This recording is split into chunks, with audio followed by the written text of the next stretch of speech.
So my next review, Terminator 2, Judgment Day, 1991 film. So this was my first 2026 pod with the Middleman reviews. It's released now in the YouTube and on the internet circulation, so please watch that. It's one of the best pods ever. We made a lot of references to Arnie. So yeah, Terminator 2, Judgment Day, directed by James Cameron, starring Arnold Schwarzenegger, Leighton Henton, Robert Patrick, and Edward Furlong. Of course, the story deals with Arnold's version of Terminator, the T-800, returning from the future to protect John Connor, who someday will lead the human resistance against the world run by machines by Skynet, of course. And at the same time, we get Linda Hampton return as Sarah Connor, who also is trying to protect, her son and prevent the Judgment Day ever happening.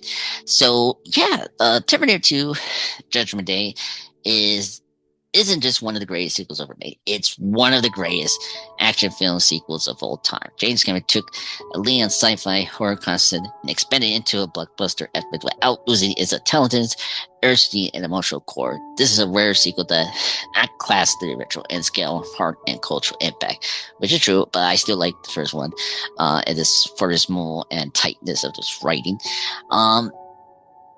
But yeah, so this time, Arnold is the good guy, as he goes up against a lethal, much more advanced prototype set up to kill the kid, John Connor. The CGI used to create this new T-100 Terminator was just jaw-dropping when I first saw it, and still at this time, it still holds up.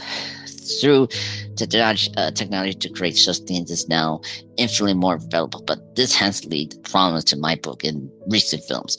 But we're not talking about that. But now there's just too much done with the computers, I'd say, and the stunts don't seem as wonderful if it's all done as a computer. But most of the stunts in T2 were live action, and story film used all types of vehicles and explosions. Director James Cameron really sold these stunts in terms on how he filmed them. Not all directors are good as Cameron. That is a given. But directors looking at making action films should take a note of other strengths found in the construction of T2 or other Cameron films like Aliens or the first Terminator. Or True Lies. True Lies is great. First of all, you don't need a shaky camera moves to sell your audience that there is exciting and crucially happening. Here, the photograph is crisp and detailed. You see everything clearly that you need to see right now, right down to the little things. The action scenes are perfectly blocked, and the spacing between the hostile parties is, or the hero or villain is easy for the audience to figure out. Who's shooting at who. How far apart they are from each other. I love that. That's something that the goddamn mid-2000 action films didn't understand. I'm looking at you, take a tree. You goddamn editing Lee Nathan jumping into France. God damn it. Pardon my French. Cameron also made sure his entire cast was proficient with the weapons they're going to fire in the film, which is really trying. I mean, the guns they use here is like, crazy. And the guns run out of ammunition, need to be reloaded at appropriate times. Nothing seems artificial in these, shootout scenes in the Terminator 2 Judgment Day. It's so realistic. Let's get into the performances and characters. I mean, Arnold Schwarzenegger's second attempt of the T-800 is so spectacular. It undergoes one of the most iconic character reveals in cinema history. I was surprised that he was the good guy when I first saw this. Turning the former villain into the protector could have felt like a gimmick, but it works because Cameron reframes the Terminator as a learning machine, discovering the humanity through John Connor here. Linda Hampton, Sarah Connor in this film is true powerhouse. I think it's definitely one of her best performances in her career.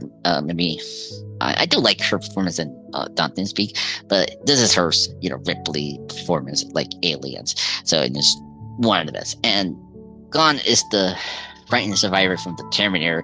In her place is a foul, hardened, traumatized warrior, tuning on the edge of secession, which is true. Her transformation grounds the film emotionally and gives it the real weight, which is really spectacular, and it's the best thing about the film, I have to say.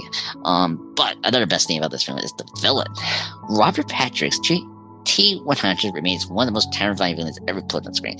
His cold, silent, and relentless pursuit is so terrifying. He represents the the infability of death with no personality, no mercy, and no pause. Really spectacular. And John Connor, who has been played by so many actors, I do enjoy Furlan's character.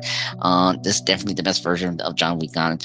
I appreciate some of the versions. Terminator 3 I don't mind, but it's not the version I kind of expected. I love Christian Bale, but his version in Salvations, John Connor, was like kind of too much like Batman, and I did mind was it Jason Clarke's version of John Connor in Genesis, but the twist with him with the villain, like him being the villain, that movie is like, he's good as the villain there, but I don't know, that was maybe too much of a risk and didn't pay off. But anyway, but yeah, overall, Edward Furlong's performance as the young John Connor is really good, and it's the most realistic depiction of like a angsty teenager. And then the themes of this film, this are really deep themes that's like just so interesting, and it just expand what Terminator explored. So beneath the explosions, I mean, D2 is about the fate versus free will, the fear of technology, the cost of survival, what it means to be human. The film's central idea, there's no fate but what we make. And it turns a sci-fi premise into a hopeful one.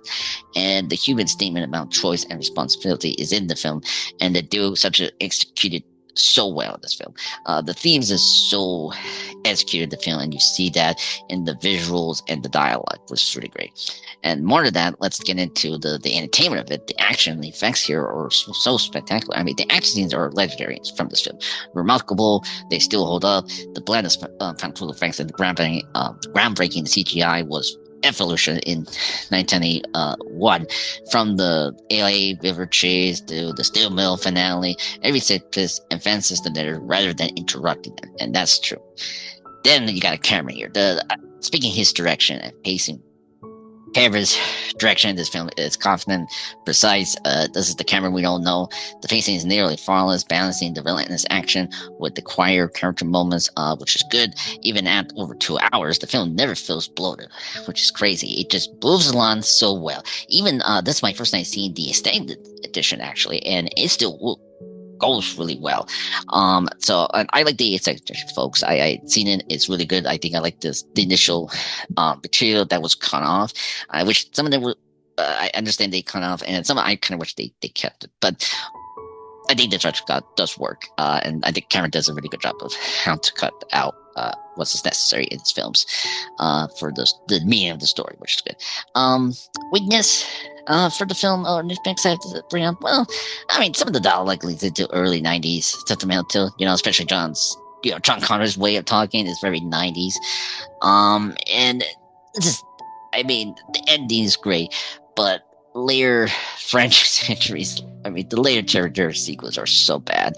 They do dilute the impact of this ending. Not the film's fault. It's mainly the franchise fault. But it doesn't distract my enjoyment of the film. Just need to bring that up. But mostly, it's a great film. It's really good. That's the only way to kind of see this from film. But yeah, so just overall, the Terminator 2 Judgment Day is an absolute must-see classic.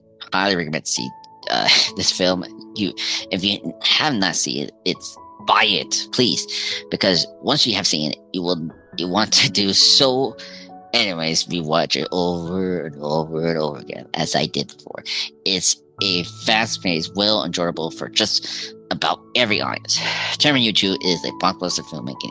It's a peak, spectacular with a substance, emotional, with muscle.